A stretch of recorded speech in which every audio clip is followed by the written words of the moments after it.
सह्याद्रीच्या कड्याकड्यांतून घुमते आजही तीच गर्जना. अन्यायाविरुद्ध लढण्याची दे आम्हा स्फूर्ती आणि संज्ञा. नसे केवळ तो राजा, तो तर आमूचा प्राणवायू आहे. थकलेल्या हातात बळ देणारा, तो क्रांतीचा वाहता वायू आहे. कपाळी टिळक रक्ताचा अन नजरेत शिवबाची आग हवी. स्वराज्याच्या स्वप्नासाठी उरात धगधगती त्याग हवी. शून्यातून विश्व निर्माण करण्याची ज्याने दिली कला, त्या शिवविचारानेच गवसते आजच्या युवकाला नवी दिशा अन नवी जिला.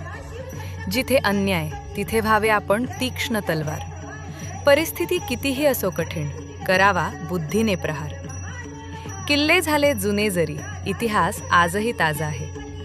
प्रत्येक मराठी तरुणाच्या काळजात बसलेला तो शिवाजी राजा आहे.